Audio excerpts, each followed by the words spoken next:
முதல் முறையா ஆளுநர் ஆர் என் ரவி தமிழ்நாடு அரசு சட்ட மசோதாவுக்கு உடனடியா ஒப்புதல் கொடுத்திருக்கிறது தான் அரசியல் வட்டாரத்துல பரபரப்பையும் ஆச்சரியத்தையும் ஏற்படுத்தியிருக்கு. ஆளுநர் ஆர் என் ரவியோட இந்த திடீர் மனமாற்றத்தை கிண்டல் அடிச்சு முதலமைச்சர் மு.க.ஸ்டாலின் கொடுத்த பேட்டி தான் இப்போ ஹைலைட்டா பேசப்படுது. அது எதிர்பார்த்ததா, அது ஒன்றும் பெரிய பிரச்சனை இல்லை.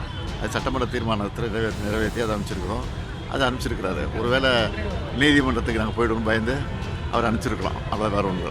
இவ்வளவு நாள் எந்த மசோதாவுக்கு ஒப்புதல் கொடுக்காம இருந்த ஆளுநர் எதுக்காக இந்த மசோதாவுக்கு மட்டும் இவ்வளவு சீக்கிரம் ஒப்புதல் கொடுக்கணும்? அப்படி என்ன மசோதா அது?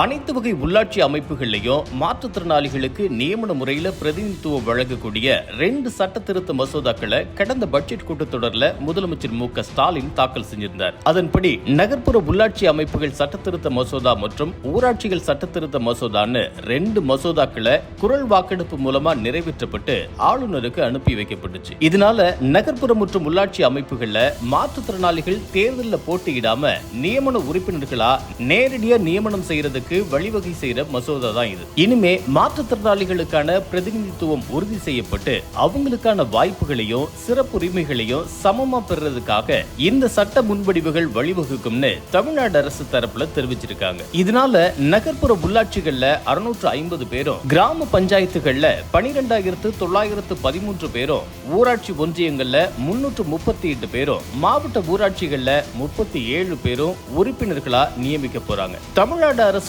இந்த அறிவிப்பால மகிழ்ச்சி அடைந்த மாற்றுத்திறனாளிகள் முதலமைச்சர் மு.க.ஸ்டாலினோட வீட்டுக்கே போய் அவரை நேர்ல பார்த்து கட்டி தழுவி நன்றி தெரிவிச்சாங்க. இந்த நிலையில அரசு நிகழ்ச்சிகள்ல கலந்துகிட்ட முதலமைச்சர் கிட்ட மசோதாவுக்கு ஆளுநர் ஒப்புதல் அளித்ததை பத்தி கேள்வி கேட்டிருக்காங்க. ஒருவேளை நாம நீதிமன்றத்துக்கு போயிடுவோமோ அப்படின்னு பயந்து கூட ஒரு ஒப்புதல் கொடுத்திருக்கலாம்னு கிண்டலும் கேலியுமா பதிலடி கொடுத்திருக்காரு முதலமைச்சர் மு.க.ஸ்டாலின். ஏற்கனவே தமிழ்நாடு அரசுக்கும் ஆளுநருக்கும் பணிப்பு நடந்துட்டு இருக்க நிலையில ஆளுநரோட இந்த திடீர் மனமாற்றமும் முதலமைச்சரோட பேட்டியும் சமூக வலைதளத்துல பேசு பொருளா இருந்துட்டு இருக்கு. இதனால ஆளுநர் ரவி மறுபடியும் தன்னோட RSS வேலையை பார்க்க ஆரம்பிச்சிடுவாரோ அப்படிங்கிற குழப்பமும் அரசியல் வட்டாரத்துல நிலவிட்டு இருக்கு.